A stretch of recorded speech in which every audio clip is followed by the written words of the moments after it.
1, 2, 3, let's go. Wednesday afternoon. Oh, It's a good thing to hope for, isn't it? Absolutely, yeah. Because we love Declan Rice, don't we? It's a really good player. It's a good model, a good role model for the youngsters coming into the game, and he's a very good footballer. Yeah, he turns up all over the field. He's a box-to-box midfielder, and he scores great goals. He's got a great shot on him, and he delivers very good corners as well. So he's got the complete game, really. Yeah, and he keeps out of controversies as well, don't he? You hardly hear his name being linked with anything negative, which is good. That's right. Being in the limelight. Right. Okay. So this one is something that I did not know. So let's see if you can decode this one for us. So Lionel Messi's official spokesperson confirms that Messi will not be involved in Barcelona's presidential elections in any way. Now, what that raises for me, the question that would raise for me is, do we have ex-players being involved in the politics of the election of a president, for instance, of Barcelona's, of a football club? And do we have former players being involved? And we know Alex Ferguson is very much involved in Manchester United's, affairs, let's say. Yeah. But does that happen, or is it something that happens in Spain? Yeah, as I understand it, in Spain particularly, the clubs tend to be owned by huge conglomerates, huge companies, huge businesses. Whereas here, we have many overseas owners, often American owners, Middle East owners, with pots of money, obviously.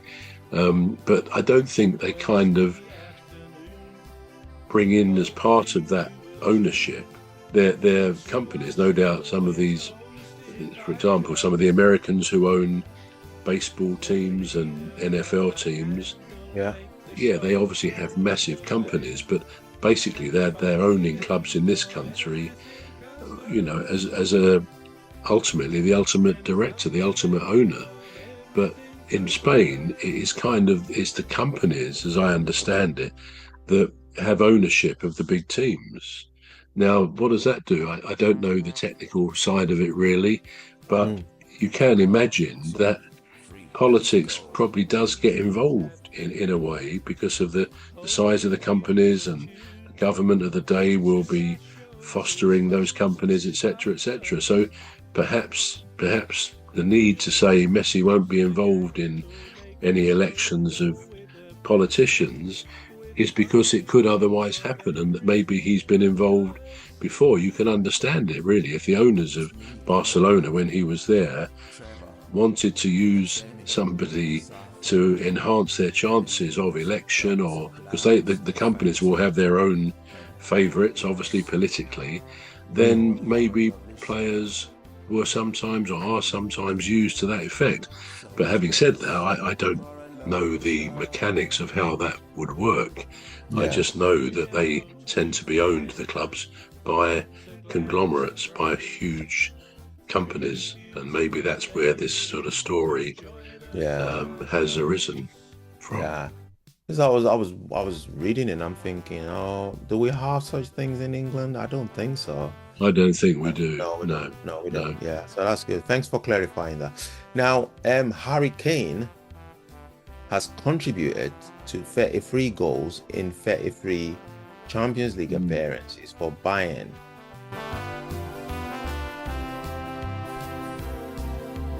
say hello to old Mimi, Dr. Gladys and Rose, three beautiful ladies who join us on our shows. There's one other bro, sometimes joins us on the show. Goals in 33 Champions League appearances for Bayern, 27 goals and 6 assists. the most goal contributions in the competition since 2023-2024 season. We love Harry Kane, don't we? But World Cup wise, does that give us hope going into the World Cup that this guy's, you know, both a contributor and an active goal scorer? It must give us hope, because goal scorers are like gold dust, real true goal scorers, where they have the knack. I mean, we go back a bit for England, Gary Lineker was like that. He was a very good instinctive goal scorer. Alan Shearer was the same. And when we've had those players, okay, we didn't really win things for England, but we were pretty much a feared side because we had those sort of quality players. I think now with Harry Kane, he's not lost. I don't get the impression he's lost much of his pace. He's got to be 33 or 33, 34, which is an age where players do sometimes lose a bit of their pace.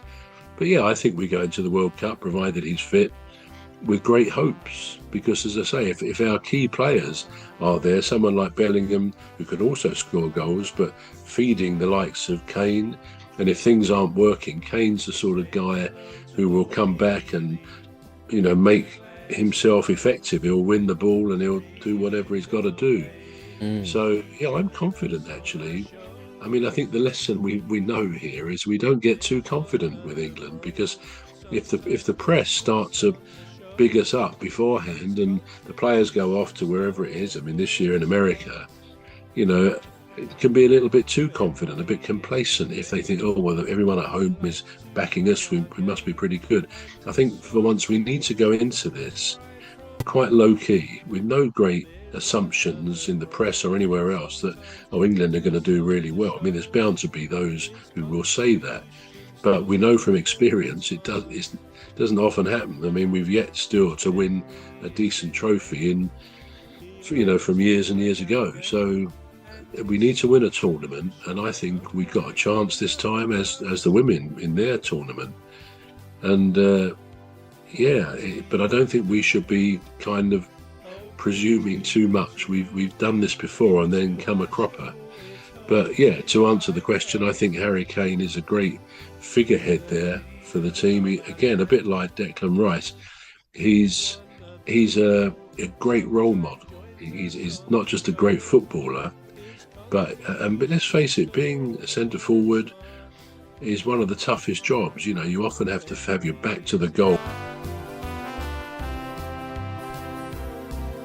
Say hello to old Mimi, Dr. Gladys and Rose, three beautiful ladies who join us on our shows.